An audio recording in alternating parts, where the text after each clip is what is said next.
오늘은 계속해서 굉장히 중요한 이슈를 가지고 같이 나누려고 그래요. 제목을 보셔서 아시겠지만 베드로가 한 말이에요. 베드로가 네로 왕을 존경하라라고 자기 제자들에게 명령을 해. 원어를 들여다보면 명령형에 존경하라 그랬어요. 이제 우리의 큰 질문 중에 하나예요. 어떻게 이 깡패 같은 왕을 존경을 하라. 특히 이 말을 할 때가 베드로 전서와 후서를 기록할 때 이게 64년임 주후 이 말씀을 하시고는 1년 후에 네로 왕에 의해서 십자가에 거꾸로 매달려 순교당했어요.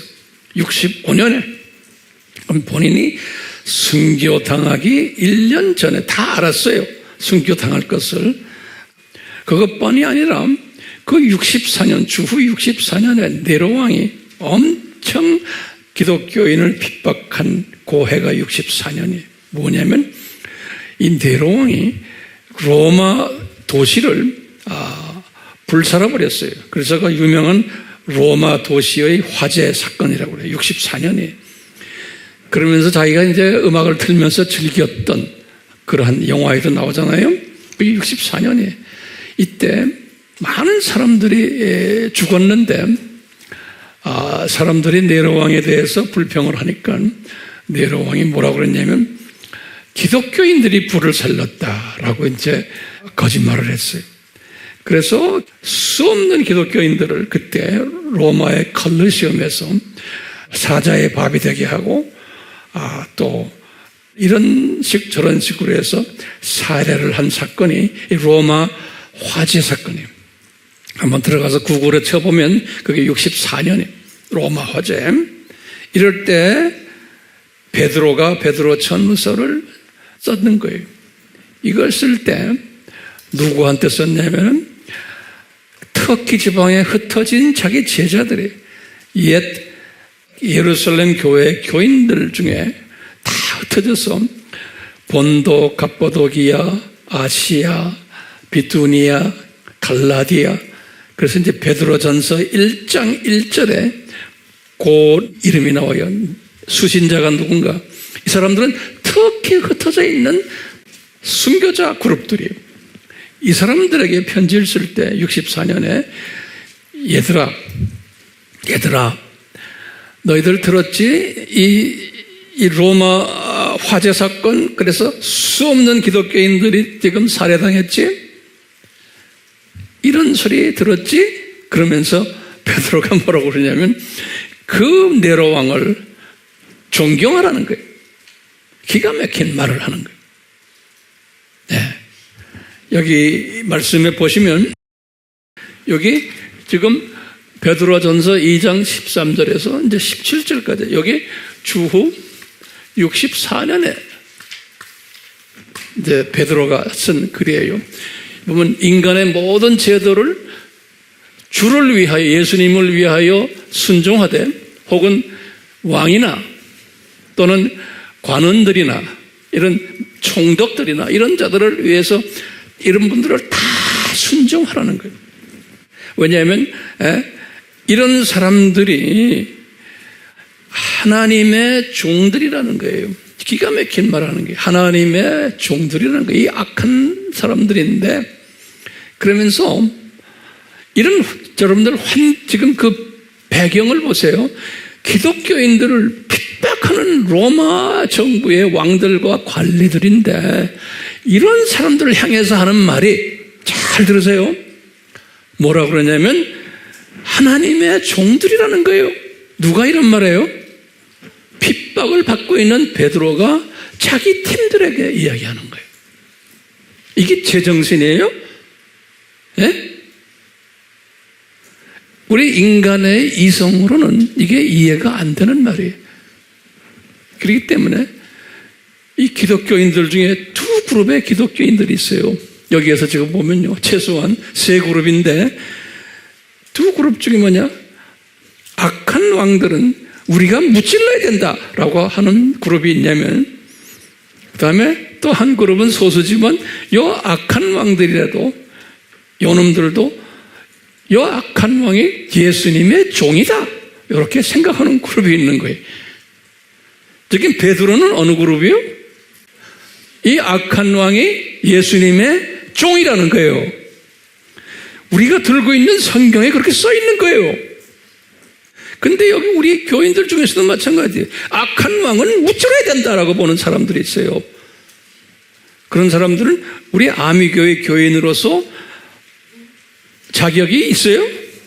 내 생각에는 없어요. 근데 그렇게 생각하는 사람들은 할 수 없어요. 왜 그러냐? 이 사람들은 이 세상을 볼 때 무슨 시각으로 봐요? 두더지와 병아리와 참새 시각으로 이 세상을 보기 때문에 그러는 거예요. 좀 있으면 내가 거기에 대한 이야기 좀 자세히 할 거예요. 그런데 독수리 시각을 가진 사람은 어떤 시각이에요? 저 세상, 이 세상 7,000년, 또 어디 저 세상, 이 하나님 나라를 보는 사람은 그 안에서 이 7,000년 이 세상은 창조 목적 학교구나. 하나님의 자녀들을 창조 목적의 절대성과 무슨 성의 필요성을 교육시키기 위해서 악한 것들을 사탄과 사탄의 자녀들을 만들어가지고 역기능적 교육을 시키는 사람들. 예컨대 뭐냐? 하나님의 자녀들이 창조 목적에 위배를 할 때 요놈들을 사용해가지고 혼쭐을 내게 하는 이 구조인 거예요. 그러니까 하나님의 자녀들이 학생이죠. 이 학생들이 창조 목적대로 살지 않을 때 혼쭐을 내게 할 때 쓰는 무슨 팀들이? 교사팀들인 거예요. 그런 의미로 이야기할 때 베드로가 깨달은 거예요. 이 악한 이 왕들을 너희들 존대하라는 거예요. 여기 기가 막힌 말 하는 거예요. 여러분 성경에 지금 이 존대라는 말은 한국 성경에도 이렇게 나왔지만 영어 성경에는 honor 하는 거예요. 존경하라는 honor. 원어도 그렇게 써 있어요. 자, 왜 이럴까? 자, 이게 이제 우리가 오늘 답을 좀 찾으려고 그러는 거예요. 한번 찾아봅시다. 제가 지난 시간에 이런 말을 했어요. 사탄의 자녀들이 실제로 존재하는가? 라고 할 때 요거 잘 다시 한번 노트에 정리해 주시길 바라요. 이 중요한 이슈들이기 때문에 그래요. 사탄의 자녀들이 실제로 존재하는가? 그러면 우리의 대답이 뭐예요? 예, 존재합니다. 그렇죠? 노트에 적으세요. 예, 존재합니다. 자, 그런데 그 숫자가 하나님 자녀보다 많다, 적다? 훨씬 많습니다라는 거예요. 자, 이게 지금 이 논리를 잘 다시 노트에 정리하세요. 그러면 왜 이 사탄의 자녀가 존재하는가? 왜 만들었는가? 라고 말하면 우리 또 내가 자꾸 강조해요. 하나님 자녀들, 소수인 하나님 자녀들에게 창조 목적의 절대성과 중요성을 역기능적 교육 방법으로 교육시키기 위한 나쁜 교사들이다. 이렇게 한번 우리가 다시 정리해요. 네. 그러면 이 사탄의 자녀들이 그런 일을 하다가 죽어서 어딜 가요? 지옥으로 가는 거예요. 이 사탄의 자녀들이. 그러다가 이 창조 목적 학교가 폐교될 때 7,000년이 끝날 때 지옥에서 부활을 받는다 그랬어요. 요한복음 5장 29절에 예수님이 말씀하셨어요. 그래가지고 심판대 앞에 선다. 예수님이 말씀하신 거예요. 그리고는 심판받고 불못에 던져진다. 계시록 20장 11절에서 15절에 내가 잔소리같이 또 반복하는 이유가 있어요. 이것이 정확하게 정돈이 돼야 돼요, 여러분들. 이것이 정확하게 정돈이 안 되고 노트에 적지도 않고 그냥 귀로만 듣는 사람들은 1000번 해도 이건 못해요. 다 딴소리야 나중에. 그렇기 때문에 열심히 노트에 적으시고 그 다음에 이것을 옆 사람하고 항상 이야기해 줘야 돼요. 네, 이야기해 줘야 돼요. 그러면 왜 하나님이 이렇게 하십니까? 라고, 왜 이렇게 디자인하셨습니까? 라고 질문을 딱 던지는 사람들이 분명히 있어요. 나도 던져요. 왜 그렇습니까? 그러면 여러분들은 뭐라고 대답해야 돼요? 이것은 뭐예요? 뭐라고 대답해야 돼요? 한번 입을 열고 옆 사람하고 이야기하세요. 자꾸 듣기만 하지 마시고. 그러면 대답은 빤해요. 바울도 이 문제에 대해서 고민했어요. 그럴 때 이것은 하나님의 주권이라는 거예요. 네. 그러면 성경 어디에 나와요? 딱 하면 빨리 딱 알아내야 돼요. 하나님의 주권. 로마서 9장 특히 토기장이의 이야기를 보면 21절 23절 토기장이, 예. 로마서 9장 21절 23절 토기장이의 예를 드는 게 바울이 깨달은 거예요. 뭐냐? 토기장이는 토기 가지고, 토기장이가 이제 예수님의 토기를 가지고 긍휼의 그릇도 만들고 저주의 그릇도 만들고, 예? 토기장이가 자기가 만들고 싶은 거 마음대로 만든다는 거예요. 왜 말이 많느냐? 그런 거예요. 내가 내 것을 가지고 말하는데 왜 말이 많느냐? 이런 말을 한 거예요. 그렇기 때문에 우리 인간들이 교만해가지고 지가 이성을 가지고 이건 우리 예수님은 is not fair, 공정하지 않다 이렇게 말하는 사람은 그 수준에 그대로 두고 있어야 돼. 그거 가지고 아닙니다, 공정해 이런 말 해야 안 돼. 못 알아듣는 사람은. 알겠어요? 왜 못 알아들어요? 그럼 뭐라고 말해? 시각이 무슨 시각이에요? 두더지나 조금 나오면 병아리나 또 뭐예요? 참새요.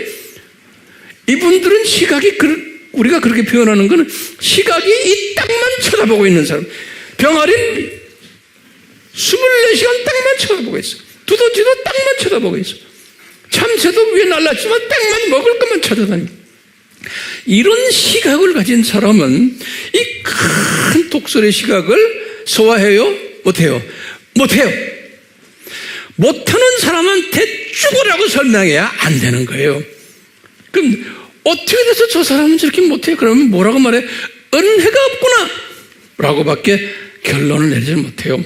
그러니까 은혜가 없어서 시각이 좁은 사람한테 수천 번 이야기해야 안 되는 거예요. 답답한 거예요. 그러니까 빨리 여러분들이 알아요. 저 사람 은혜를 받은 사람이구나, 안 받은 사람. 그릇이 쪽잡이 그릇에다가 자꾸 아무리 좋은 걸 줘야 뭐합니까? 담지를 못하는데.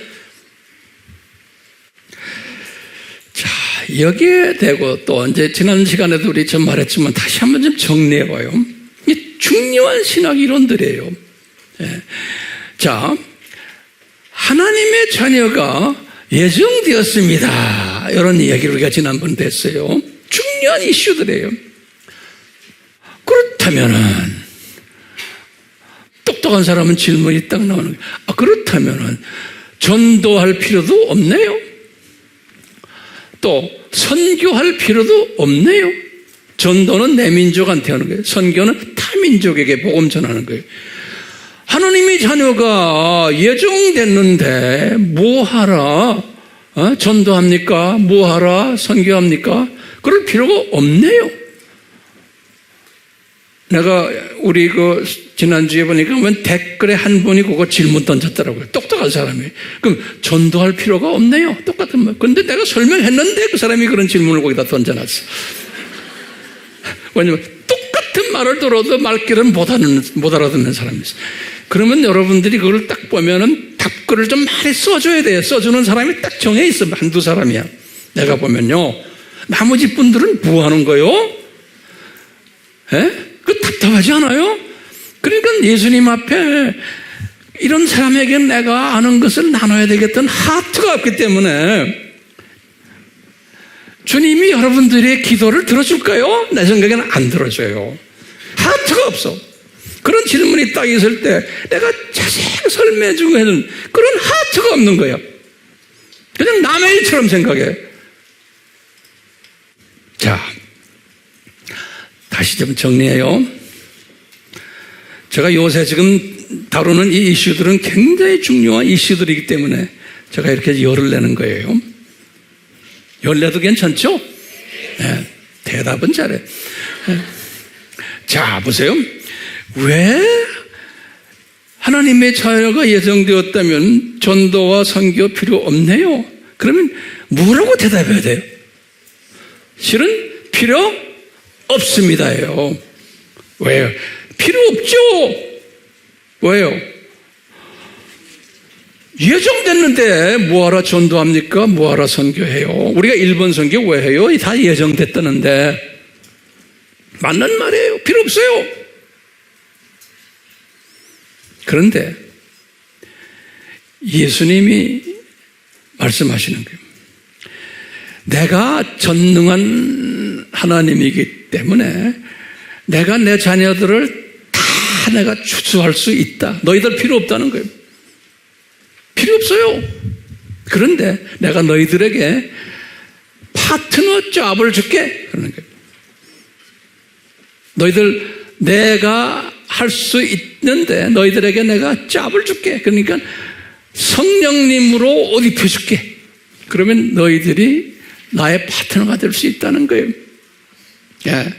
그런데 대부분의 이 하나님의 자녀들은 이 파트너십을 가볍게 생각해요. 그런데 어떤 사람들이 이 파트너십에 대해서 신경 쓰고 여기에 참여하느냐? 신부감들인 거예요. 신부감들. 자, 여러분들 이 신부감이라는 말은 굉장히 중요한 말이에요. 이 신부감은 우리가 큰 그림을 그리는 사람은 딱 알아요. 아하, 천년왕국 때 왕 노릇하는 사람들이구나. 그렇죠?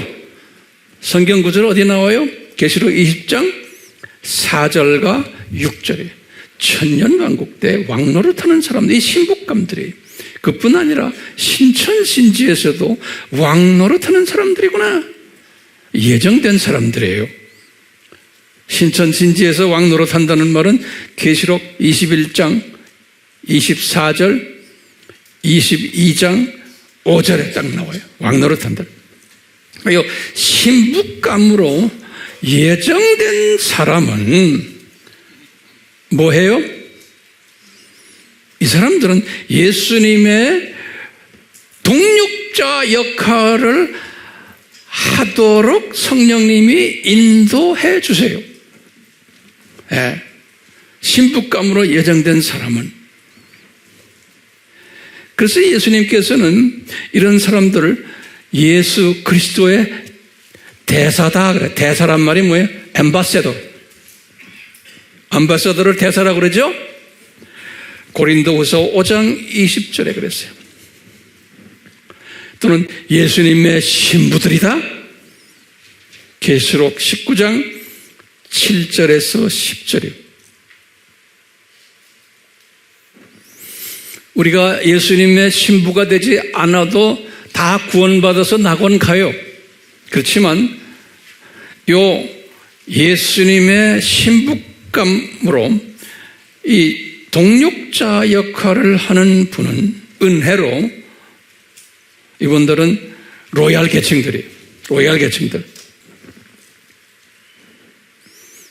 그래서 이 로얄 계층들은 특히 이 나쁜 교사들에 의해서 훈련 많이 받아요. 자, 그러면 우리가 이런 질문을 지난 시간에 던졌는데 다시 한번 해결해 봅시다. 왜 이 나쁜 교사들이, 다시 말하면 사탄의 자녀들이 왜 하나님의 자녀들보다 뭐 숫자도 더 많지만 더 재물이 많고, 더 권력이 많고, 더 명예가 많은 거예요. 왜 그럴까요? 그러면 대답이 뭐냐면, 우리는 학생이고 그분들은 교사들이기 때문에 그런 거예요. 이분들은 우리를 훈련시키는 역기능적 훈련을 시키는 교사들이기 때문에 우리보다 더 숫자도 많고 돈도 더 많고 권력도 더 크고 명예도 더 많은 거예요. 이거 됐어요?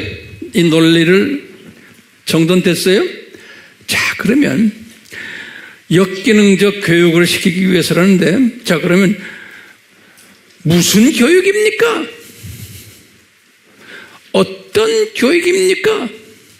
그러면 뭐라고 대답해야 돼요? 창조 목적의 절대성과 중요성을 교육시키는 거예요. 학생들에게. 어떤 교육입니까? 무슨 교육입니까? 그러면 다시 또 질문해요. 어떻게 교육을 시킵니까? 라고 한다면은 역기능적으로 교육시키는 거예요. 역기능적으로. 그러면 제가 이제 물어보는 거예요. 중요한 대답이에요. 도대체 역기능적 교육 방법이란 무엇입니까? 질문 던져야 되죠? 도대체 역기능적 교육 방법이란 뭡니까? 그러면요, 기가 막힌 거예요. 하나님의 자녀들이 창조 목적의 절대성과 이 중요성에 대해서 망각하도록 또는 가볍게 생각하도록 요 사탄의 자녀들을 통해서 유혹을 시키는 거예요. 그래서 베드로 후서 2장 18절에 요 사탄을 유혹하는 자라고 그래요. 미혹하는 자. 제가 다시 말해요. 역기능적 교육 방법이란 뭔가? 하나님의 자녀들이 창조 목적의 절대성과 중요성을 위배하도록 또는 망각하도록 유혹을 시키는 거예요. 이렇게 디자인된 거예요. 베드로 후서 2장 18절 또는 베드로 후서 2장 1절에는 거짓말로, 거짓 선생으로. 그렇기 때문에 하나님의 자녀들이 유혹을 받게 되어 있는 거예요. 그럼 어떤 하나님의 자녀들은 유혹을 안 받을까요? 중요한 게 작은 책을 먹은 하나님의 자녀들은 이 유혹을 이겨나갈 수 있어요. 왜냐?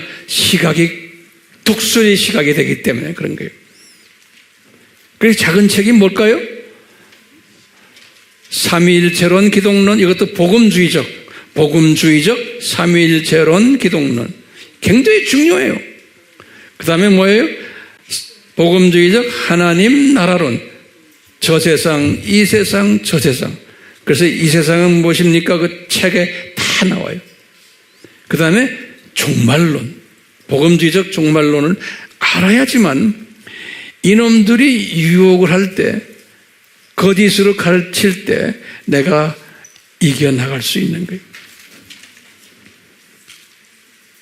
안 그러면 절대로 이기질 못하게 디자인이 되어 있어요. 왜냐하면 이 하나님의 자녀들이 이 책을 먹지 않으면 어떤 수준으로 남게 되냐면 영적 유아로 남게 되어 있어요.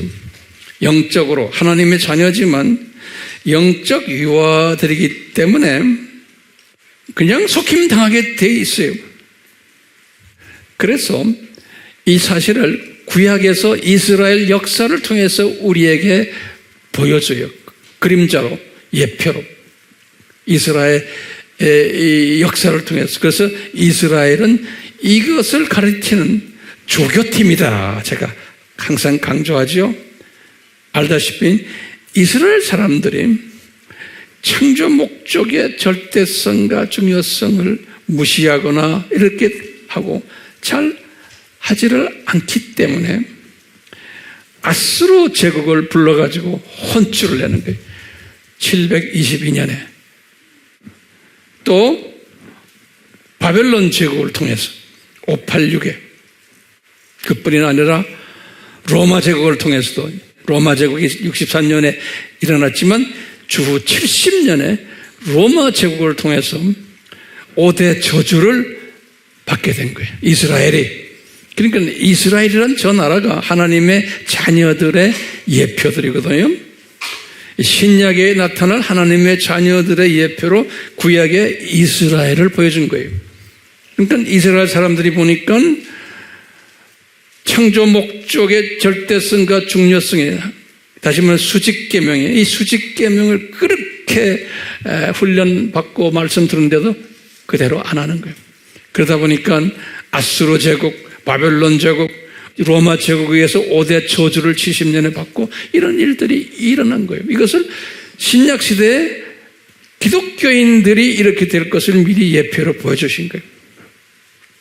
이스라엘 조교팀을 통해서. 그렇기 때문에 이렇게 보시면 이렇게 역기능적 훈련을 시킬 때 항상 악한 왕을 세우시는 거예요. 악한 왕. 이 아수르 제국 때도 악한 왕이 누구였냐? 살만 에세르 왕이라고 그래요. 살만 에세르 왕. 열왕기하 17장 1절에서 41절이 여기 보면 북이스라엘의 20대 왕 호세아 왕이 이 아수르 왕에 의해서 이제 혼쭐이 난 거예요. 722년에 똑같이 바벨론 제국도 마찬가지. 586 때 유대 왕 20대 왕이 시드기야 왕이에요. 시드기야 왕. 요 왕 때 느부갓네살 왕에 의해서 혼쭐이 난 거예요. 열왕기하 24장 18절에서 25장 26절까지 스토리에 보면 나와요. 자, 그런데 예수님이 딱 보시면 항상 하나님의 자녀들이 창조 목적의 그 절대성을 위배할 때 항상 나쁜 왕을 세워가지고 그 왕에 의해서 고난을 받게 하는 거예요. 하나님의 자녀들이. 그렇죠? 자, 이 시스템이 그 당시만이 아니고 신약시대 전반에 걸쳐서 그대로 일어나고 있는 거예요. 신약시대 전반에 걸쳐서. 이제 바울도 이 시스템을 제가 볼 때는 로마서를 쓰실 때 어느 정도 깨달았던 것 같아요. 바울도. 그래서 로마서 13장 여기 적혀 있는 이 로마서는 언제 썼어요? 주후 57년이죠? 보시면 여기다 도표를 그래요. 여기다 분들 도표 꼭 그리세요. 제가 항상 이렇게 써요. 주후 5년 하면 누구예요? 이 바울이 출생한 거예요. 자, 그 다음에 주후 바울이 언제 개종했어요? 바울이 개종했죠? 요거 알아도 또 쓰세요.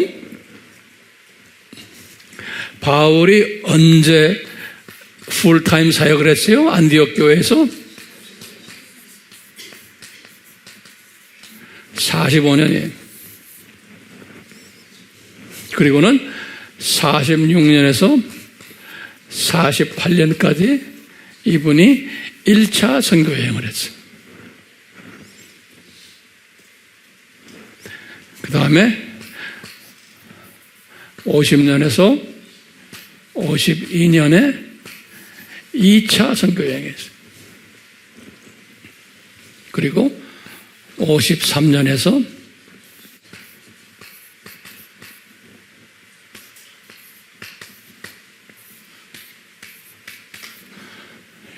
요 53년에서 57년까지가 3차 선교여행을 했어요. 자, 우선 여기서 보세요. 요때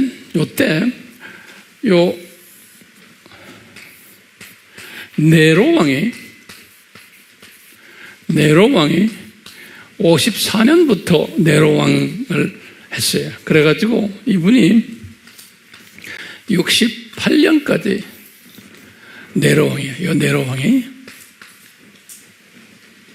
68년까지. 자, 요 64년에 베드로가 베드로 전서 후서를 썼어요. 그렇죠? 요 57년에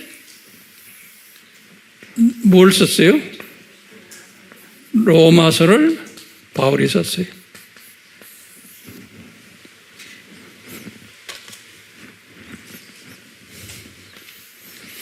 여기 보시면 이 네로 왕이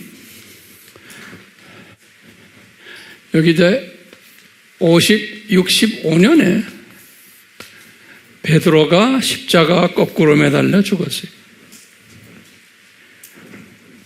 베드로가. 그리고 68년에 바울이 참수당했어요.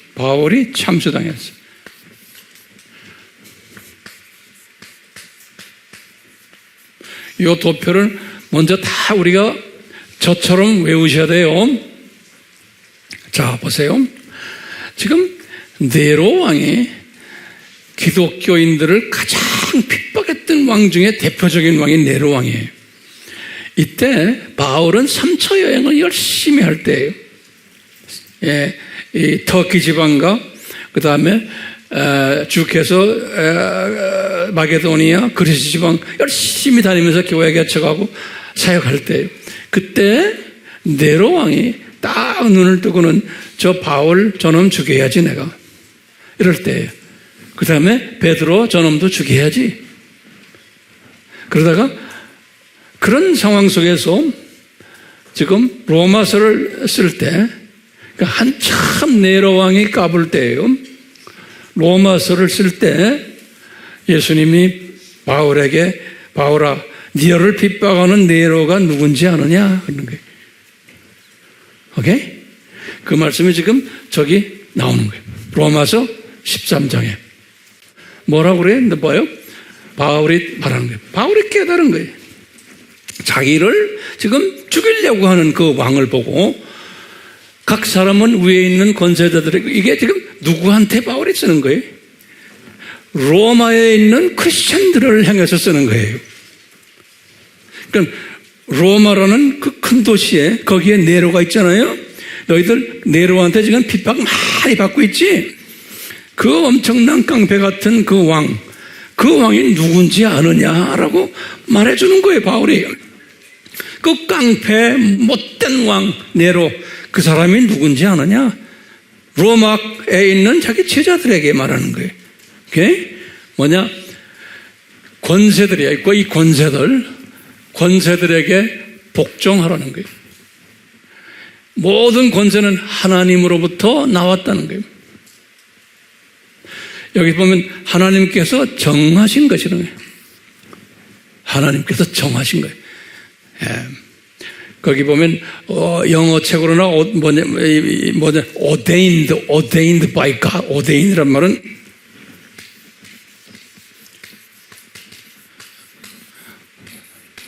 ordained by God. 우리가 ordained란 말은 뭐예요? 우리가 목사 안수 받을 때 ordain이란 말 써요. 안수 받는다네. 예. 그것을 이렇게 정했다라고 이렇게 표현했어요. 그러니까 네로 왕도 누가 안수를 했다 왕으로? 예수님이 안수를 했다는 거예요. 왕으로, 깡패 왕으로.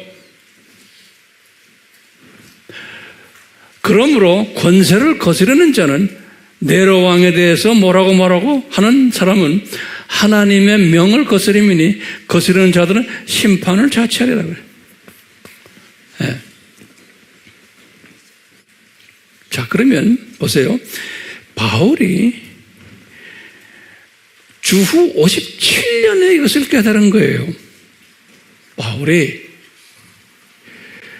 바울이 고린도 전서를 언제 썼어요? 55년에 썼죠. 바울이 고린도 전서에 5장 14절에 보면 무슨 말이 하냐면 내가 너희들의 영적 아버지다 라는 말이 있어요. 영적 아버지다. 그렇기 때문에 우리가 이 영적 성장에서 영적 유아, 어린아이, 사춘기, 청년, 아들, 그 다음에 아버지죠. 기억나시죠? 그러니까 바울이 고린도 전서를 쓰실 때 55년에 이때쯤 됐을 때는 바울이 영적으로 아버지 수준이 됐을 때, 그러니까 다시 말하면 이 시각이 독수리 시각을 가졌을 때, 저 세상, 이 세상, 저 세상을 한눈으로 보는 수준이 된 사람이에요. 그걸 봤기 때문에 바울이 자기 제자들에게 말하는 거예요. 이 네로 왕, 이 나쁜 놈, 우리 시각으로 보면 나쁜 놈이야. 영적 유아들이 볼 때는 나쁜 놈이야. 영적 어린아이가 봐도 나쁜 놈이야. 에? 어떻게 저런 놈들을 왕시키죠? 저놈 없애버려야지. 그리고 없애자 하고 기독교인들 중에 그런 사람들 많죠. 자, 그런데 바울이 그러는 거예요. 영적으로 좀 성숙해지면 이분을, 네로 왕을 예수님이 안수한 분이시구나, 오데인하신 분이시구나 하는 걸 깨닫는 거예요. 저 북쪽에 있는 김정은이도 마찬가지예요. 그놈 그 삼부자를 없애려고 70년 우리가 기도해 왔어요. 그런데 주님이 안 없애시죠? 그러면 예수님이 왜 우리 기도 소리 안 들으셔? 제가 칼럼에도 썼죠? 네? 지금 우리나라가 지금 이렇게 지금 돼가고 있죠? 알죠? 선거도 그렇고, 이제 왜 예수님이 그렇게 기도를 많이 했는데 하나님의 자녀 왜 점점 더 나빠집니까? 그러면 거기에 대한 답은 여러분들 스스로가 만드세요. 자, 지금 시작이에요, 제가요. 자, 보세요. 정하신 바라. 그러니까 저 악한 왕을 무찌러 주세요, 그러면은 누구한테 덤벼드는 거예요? 예수님에게 덤벼드는 거예요. 예수님, 내가 안수해서 악한 왕을 세웠는데 네가 왜 말이 많으냐? 그런데 기독교인들인데 이것을 예수님께 덤벼드는 거라고 생각하는 사람은 많아요? 안 많아요? 많지 않아요. 대부분의 사람들은 뭐라 그래요? 저 악한 왕 없애야 됩니다, 그러는 거예요. 또 우리는 복음주의자들이야, 우리는 예수님 사랑하는 사람들 이러면서도 그래요. 그런데 보세요. 베드로의 전후서나 사도 바울이 쓴 13권의 모든 편지에 악한 왕을 없애보자고 데모합시다라는 말이 있어요, 없어요? 한 번도 없어요. 있어요? 여러분 성경에 있어요? 찾아보세요. 우리가 나가서 데모합시다 프랑카드 들고 이 악한 놈 없애자고 있어요? 없어요. 그러면서 바울에게 그런 거예요. 저 왕들 예수님이 세운 왕들이라는 거예요. 이 예수님이 세운 왕들에 대해서 이렇게 저렇게 하면은 네가 심판받는다는 거예요. 이렇게 보세요. 왜요? 예수님의 자존심을 건드리는 거예요. 자, 그런데 대부분의 하나님의 자녀들은 성경 들고 다니면서 이 말을 묵상하지만 그걸 믿질 않아요. 왜 믿질 않아요? 그러면 답이 어디서 나와요? 시각. 영적으로 뭐예요? 영적 유아들이에요. 영적 어린아이들이에요. 다시 말하면 시각을 보면 두더지 시각을 가지고 있고, 또는 무슨 시각이요? 병아리 시각 가지고 있고 참새 시각을 가지고 있기 때문에 역사를 보는 게 그 수준으로 보는 거예요. 내가 보이는 것만 가지고서 말하는 거예요. 큰 그림 보지를 못하는 거예요. 영적 아들이나 영적 아버지의 수준이 됐을 때에 이 큰 시각을 볼 수 있는 거예요. 기가 막힌 말 여기 있잖아요. 베드로가 1년 후면 자기를 십자가에서 죽일 네로 왕에 대해서 그 왕을 존경하라는 거예요. 이 말이 됩니까? 네? 제가 여쭤요. 말이 돼요, 안 돼요? 자, 제가 이제 결론적인 말씀 좀 합시다. 그러면 이렇게 네로 왕을 존경하라고 할 때 그 말씀을 받은 사람들이 누구예요? 여기 지금 베드로가 지금 보냈어요. 베드로전서 1장 1절에 보면은 수신자들이 나와요. 베드로가 편지를 쓰실 때 누가 그 편지를 받아야 되는가? 그 수신자들을 상대로 이런 말씀하신 거예요. 이 네로 왕을 64년, 이게 지금 64년에 쓴 거거든요. 이때 아까 그랬죠? 로마 도시 화재 사건도 있었던 화재도. 그래서 기독교인들을 많이 죽인 이런 때에 지금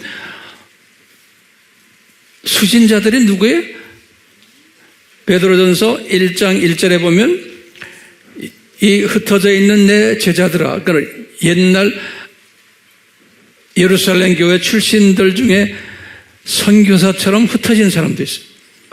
갑바도기아, 아시아, 본도, 또 어디?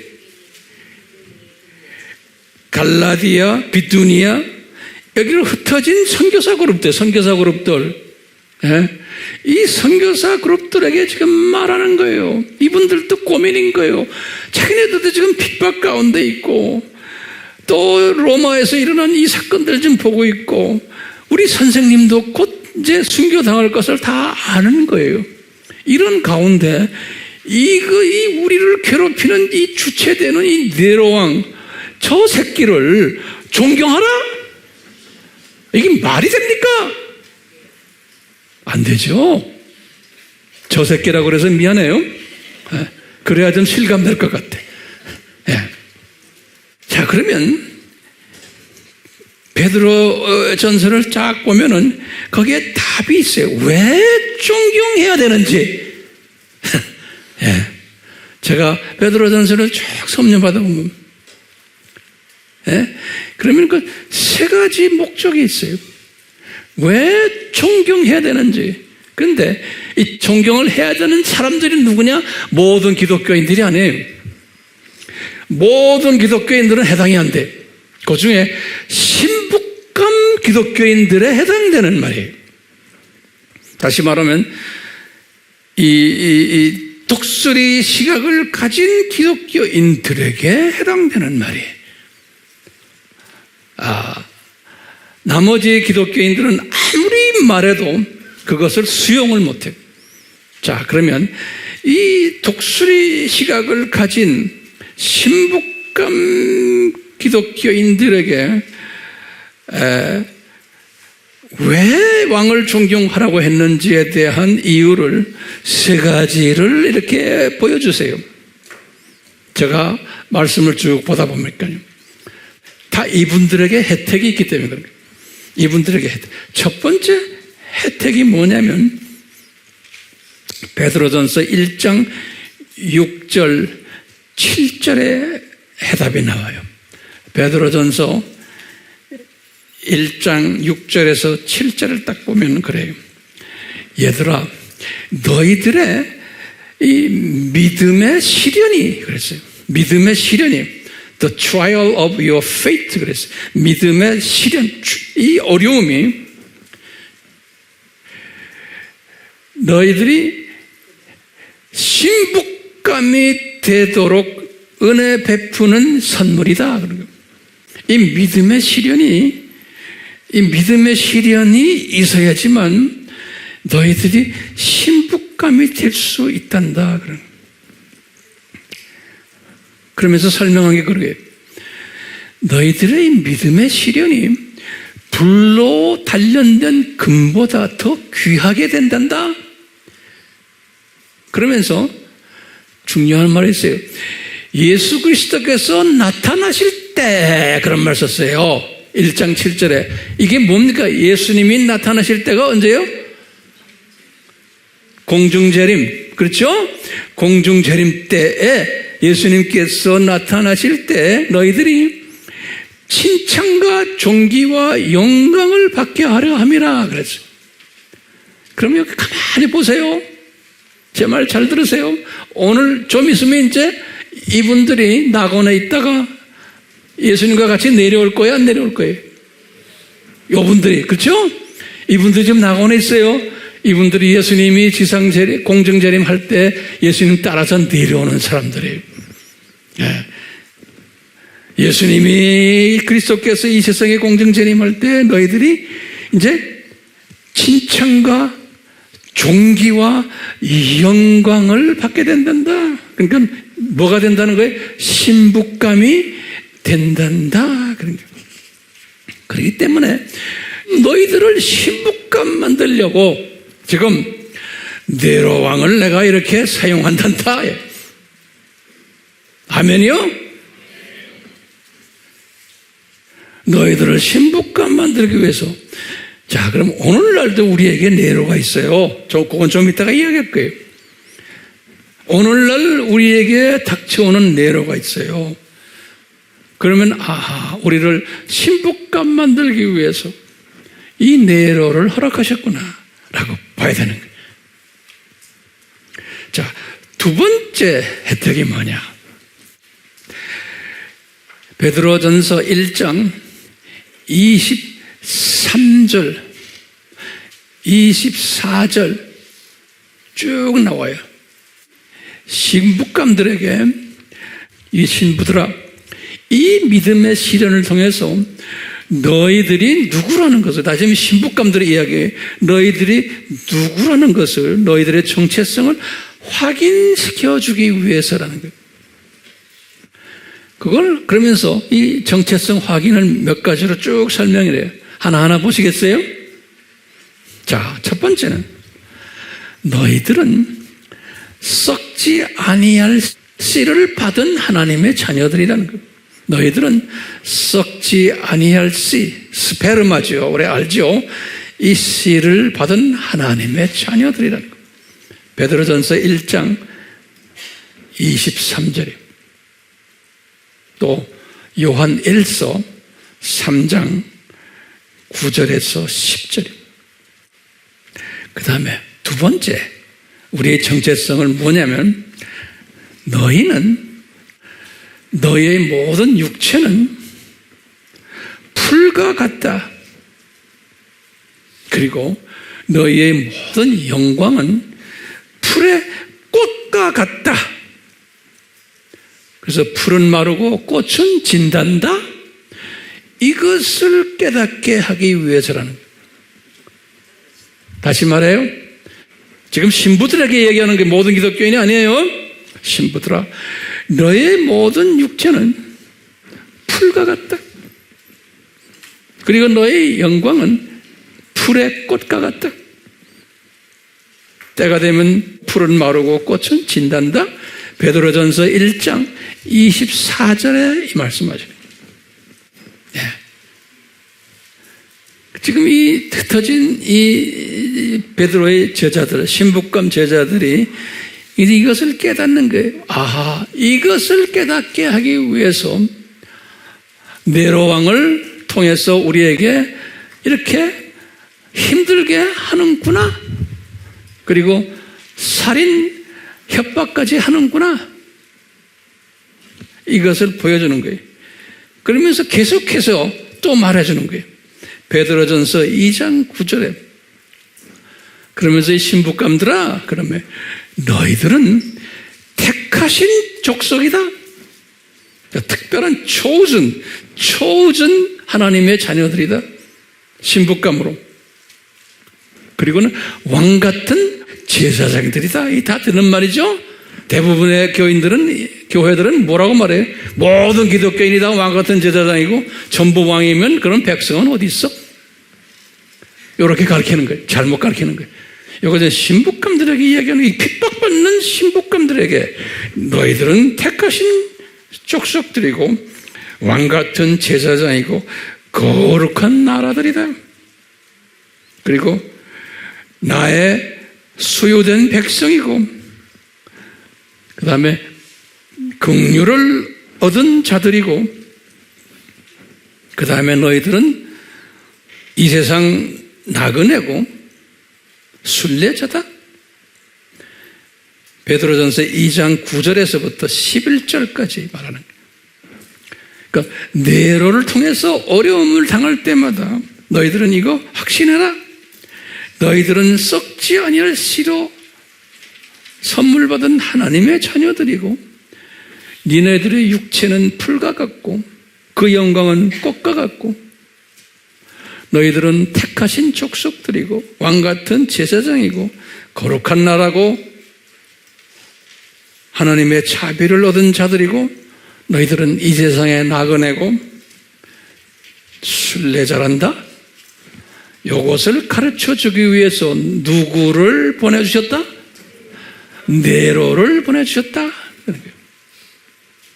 그러니까 악한 왕을 보내주셨다. 그러니까 너희들 눈이 어디가 있으러? 이 세상을 보면서도 저 위를 올려다 봐라.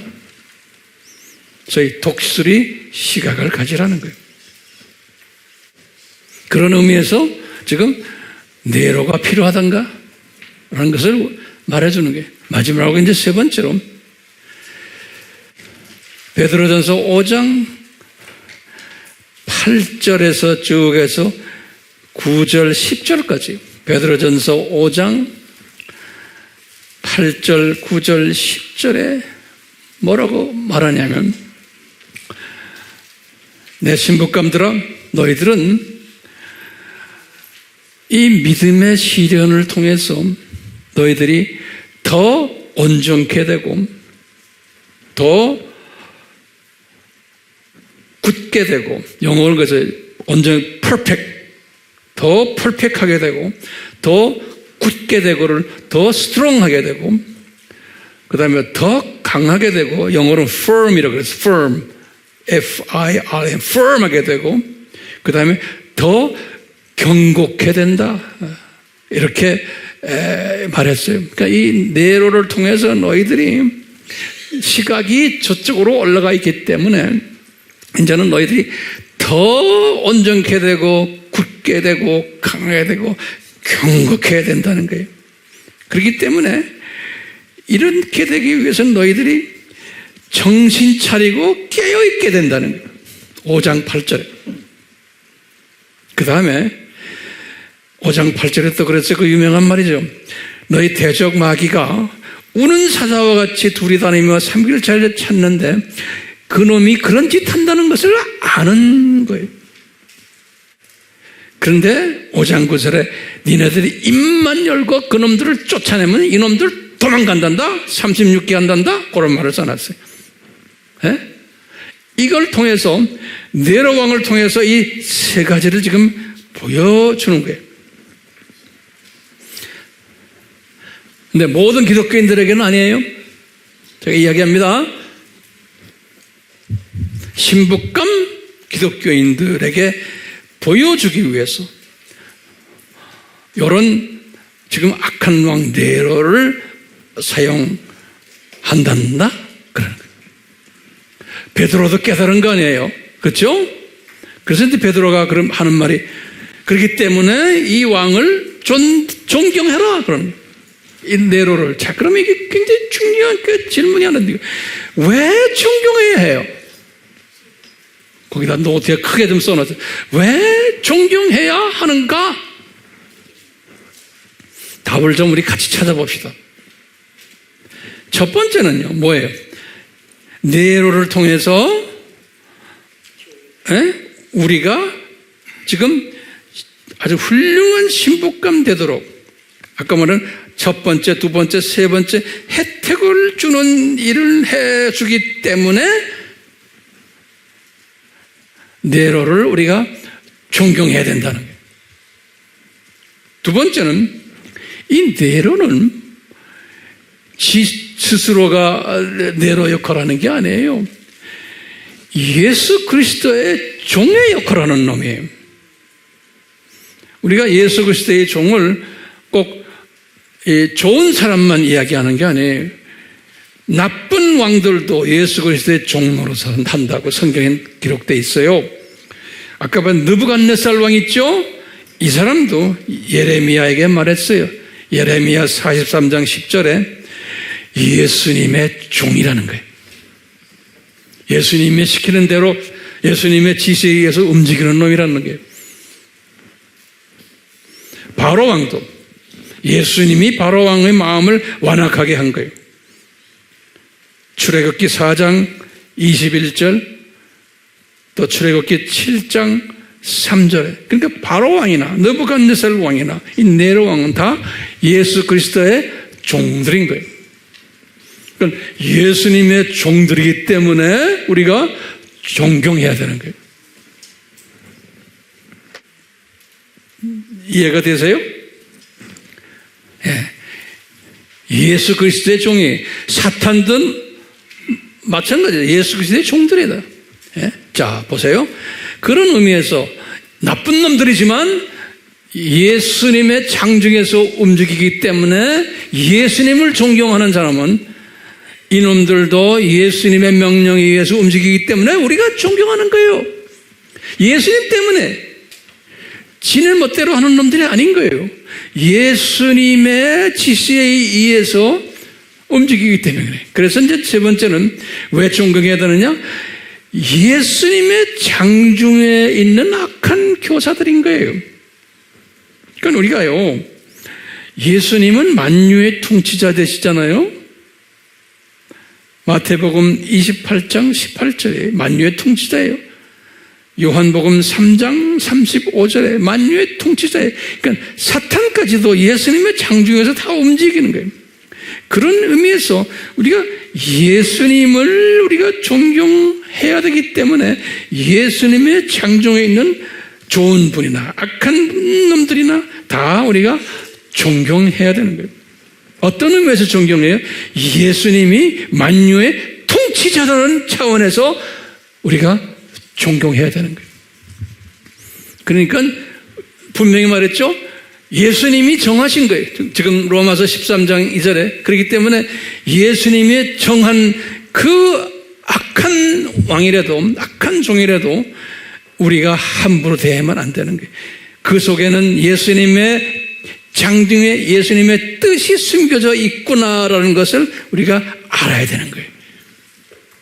저렇게 악하게 노는 것이 그 뒤에 예수님의 뜻이 숨겨져 있구나라는 것을 우리가 알 때 우리가 함부로 저 악한 왕 없애버리자 데모하고 그러지를 못한다는 거예요.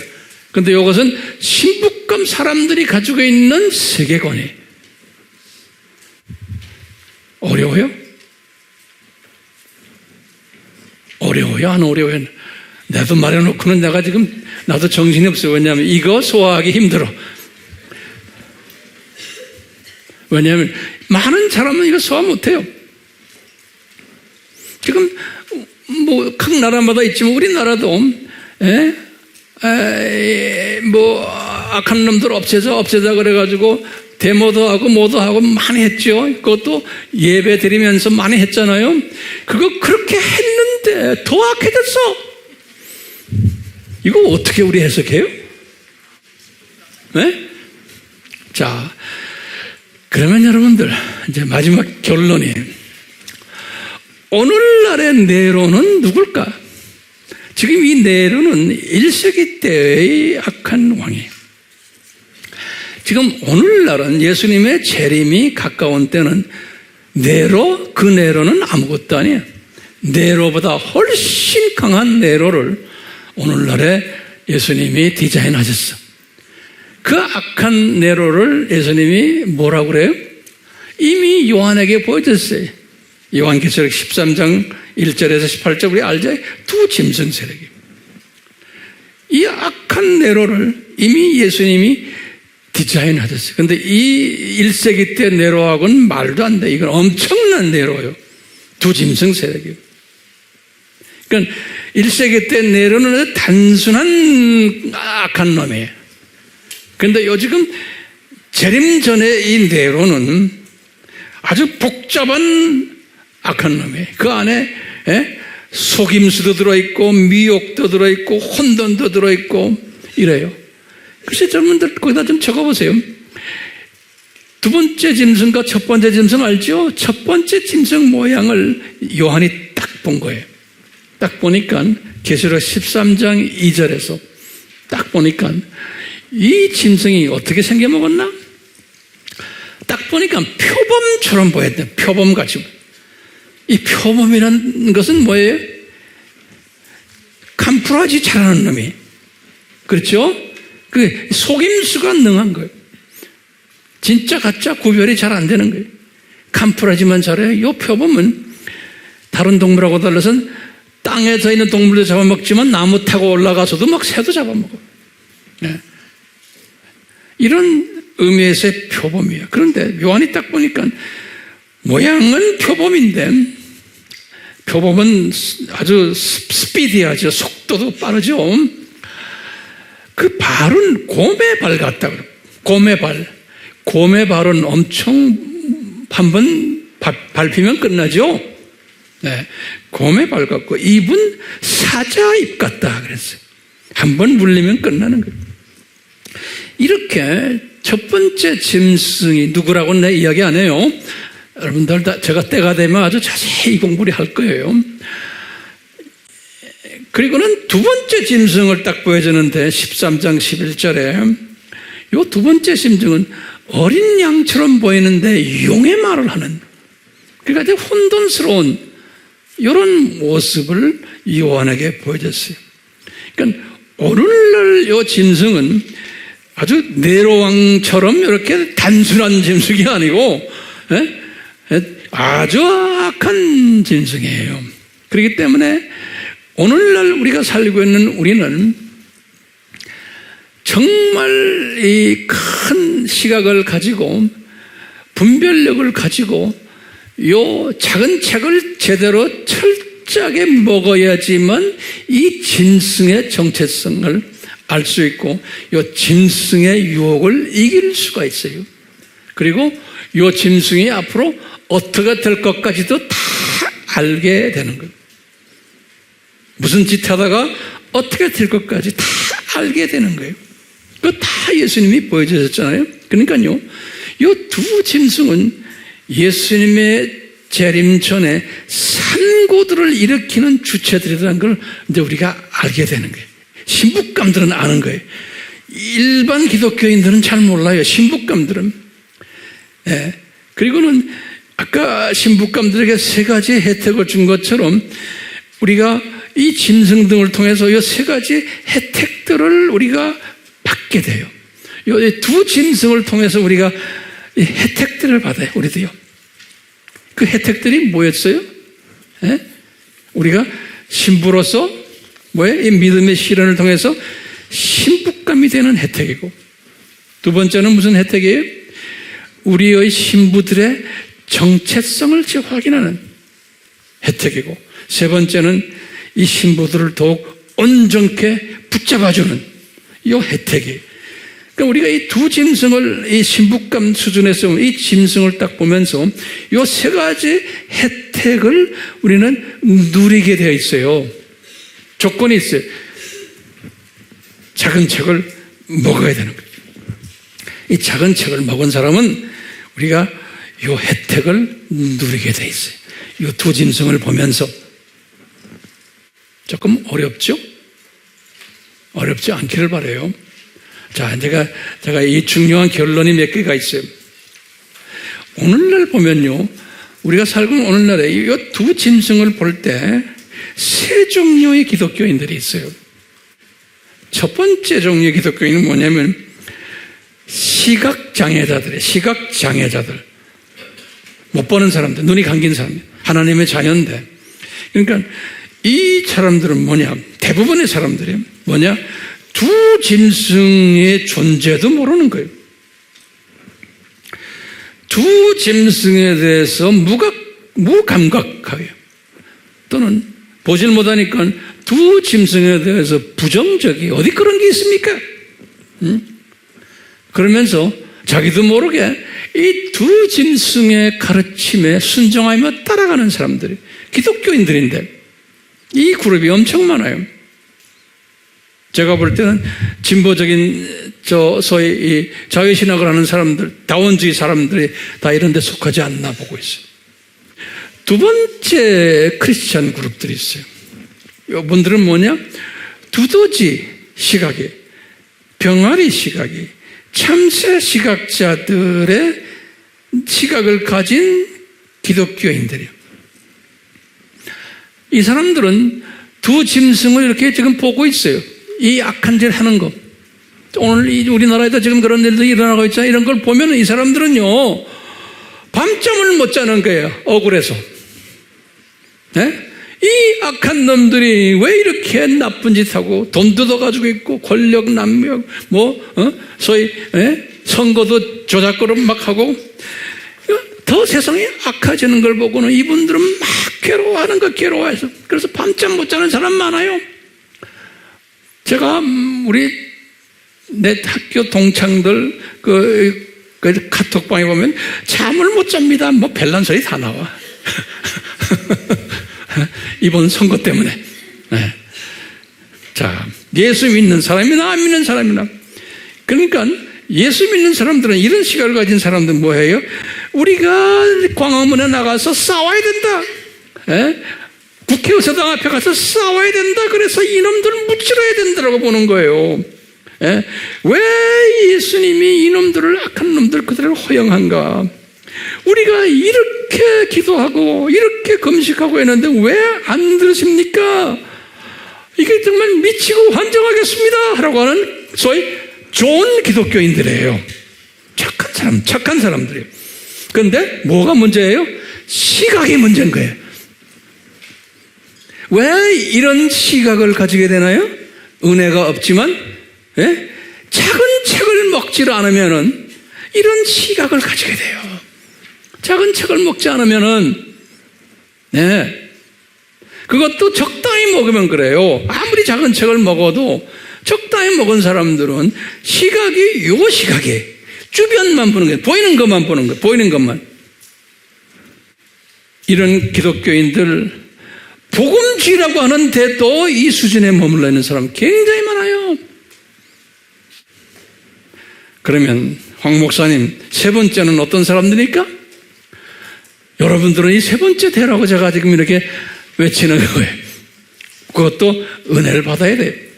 아무리 외쳐도 소용없어요. 그렇지만 이 세 번째 사람들은 작은 책을 먹고 복음주의적 작은 책이, 다시 말하면 삼위일체에 대해서 복음주의적으로 아주 정확하게 깨닫고, 기독론에 대해서 정확하게 깨닫고, 예수님의 신성과 인성에 대해서, 하나님 나라에 대해서도 정확하게 깨닫고, 저 세상, 이 세상, 저 세상, 종말론에 대해서도 정확하게 깨닫는 사람이에요. 그리고는 이것을 남에게 나눠주는 사람들이, 이런 사람들은 세계관이 달라지는 거예요.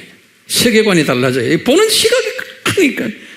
이런 사람들은 큰 그림을 보기 때문에 어떤 고백을 해요? 이제 칠판 좀 보세요. 베드로가 하는 이 고백을 하는 거예요. 그렇죠? 그 다음에 뭐예요? 저기 뭐예요? 바울이 하는 저 고백을 하게 돼 있는 거예요. 모든 왕은 어때? 예수님이 안수하신 분이다.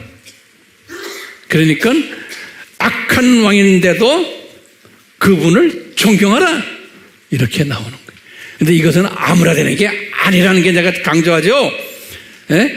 많은 사람들이 내가 지금 말하는 걸 보고 화면에서도 보면 황 목사님 미치셨네. 어떻게 그 악한 놈을 가지고 존경하라 그래요? 아, 내가 말하나? 성경에 써 있는데. 베드로가 말했는데. 그 유명한.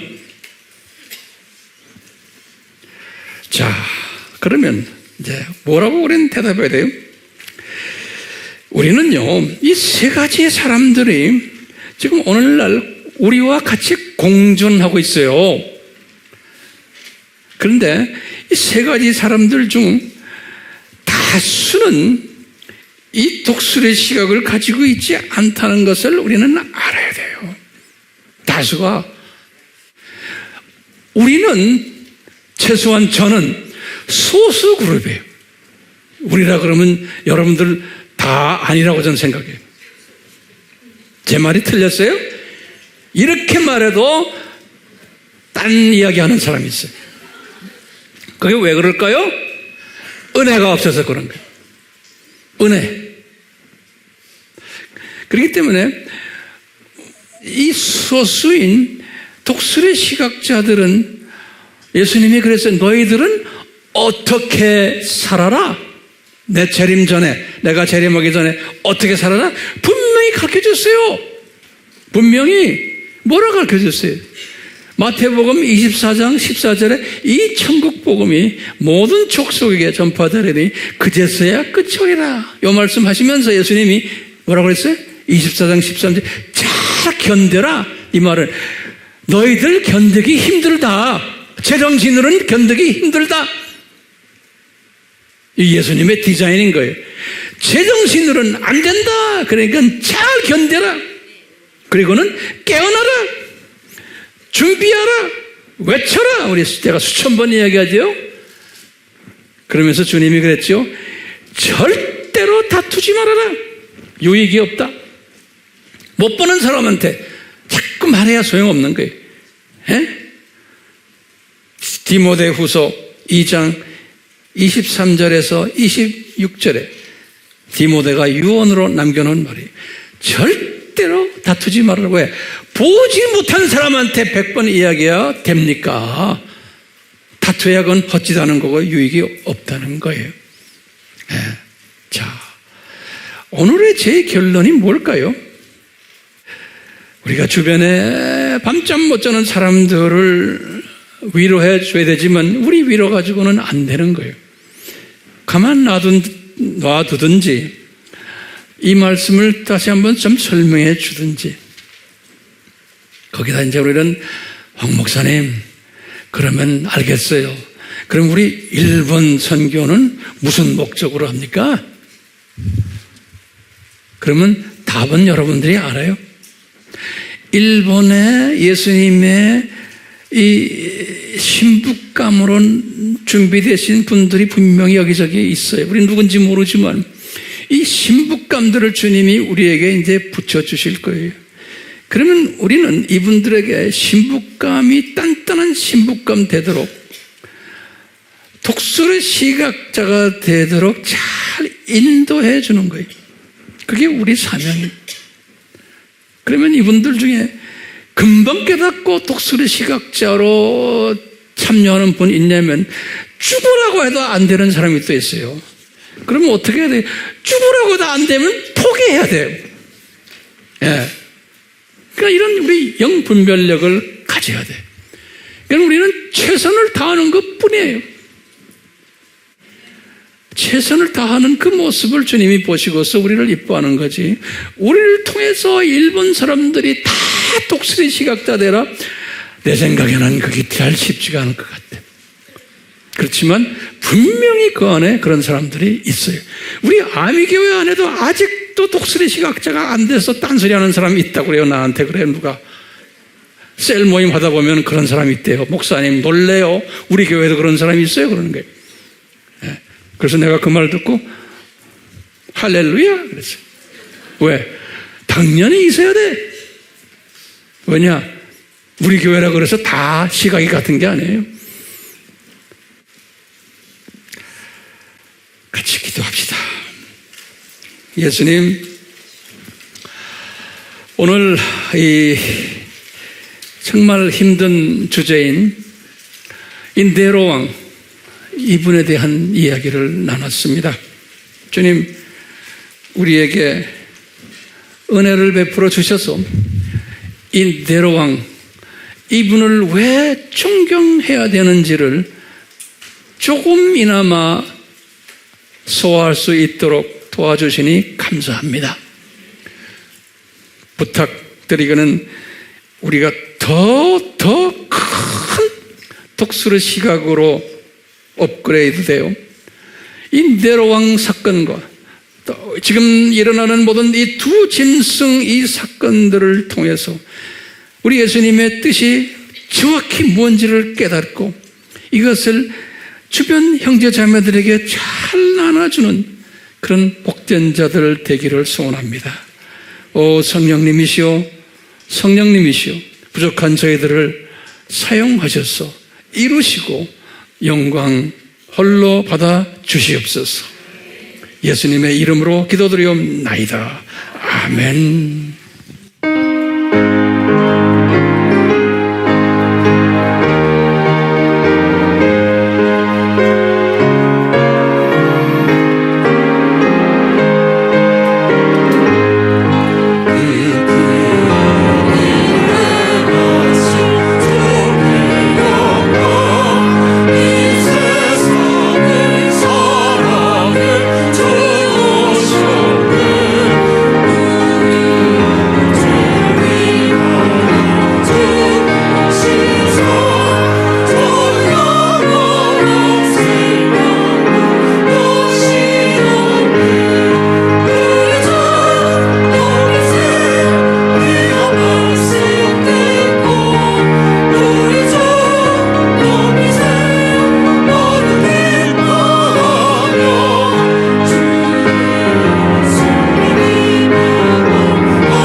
질문이 하나 있어요. 예수님이 33년 이 세상에 살면서 한 번도 반로마 제국에 대한 말씀을 하지를 않으셨어요. 그리고 그 제국에 의해서 나중에 십자가에서 못 박힘을 당하신 것 다 아시면서, 그리고는 그 제자들도 마찬가지고 베드로와 바울도 마찬가지였고. 왜 그럴까요? 일반 사람들은 눈에 보이는 그 시각 속에서의 하나님 나라를 볼 때, 참새 시각, 두더지 시각, 병아리 시각으로 볼 때 반 로마 제국을 향해서 열심히 이야기하고 앞장서서 할 때 사람들은 다 좋아했을 거예요. 세상 사람들은. 그런데 그것은 하나님의 뜻이 아닌 거예요. 이미 네로 왕은 예수님의 창중 속에서 다 디자인된 하나의 우리 예수님의 종인 거예요. 그래서 예수님께서 존중하라. 오늘날도 마찬가지예요. 이 시각을 가지지 않고 낮은 시각으로 볼 때는 반독재, 반정보, 반타기와 다른 모든 사상을 가진 사람들을 향해서 데모하고 그래야 돼요. 그런데 이런 것 하다 보면은 나중에 변질되게 돼 있어요. 예수님 이름으로 하면서 변질되게 돼 있어요. 그렇기 때문에 1세기 때도 바울과 베드로나 12 제자들은 이것이 변질될 수 있다는 것을 알기 때문에 절대로 하지 않은 거예요. 못하게 하신 거예요. 왜요? 영적인 어린아이들이, 시각이 짧은 사람들이 하는 것들은 언젠가는 자기 영광을 찾게 되고 자기 욕심을 찾게 되고 자기의 뜻을 찾게 되게끔 되어 있어요. 하다 보면은. 그럼 변질되게 돼 있어요. 이것 100번 이야기해야 못 알아듣는 사람 많아요. 그렇지만 우리 AMI 팀들은 이 원리를 꼭 잊지 말아 주시길 바라요. 아멘? 우리 삼위 하나님, 지금 이 변질되는 이 주님의 이 말씀을 우리가 깊이 깨닫고 이 세대에 우리 할 일이 무엇인가에 대한 거기에 초점을 맞추는 우리 모두가 되도록 은혜 내려 주시옵소서. 예수님의 이름으로 축원하옵나이다. 아멘.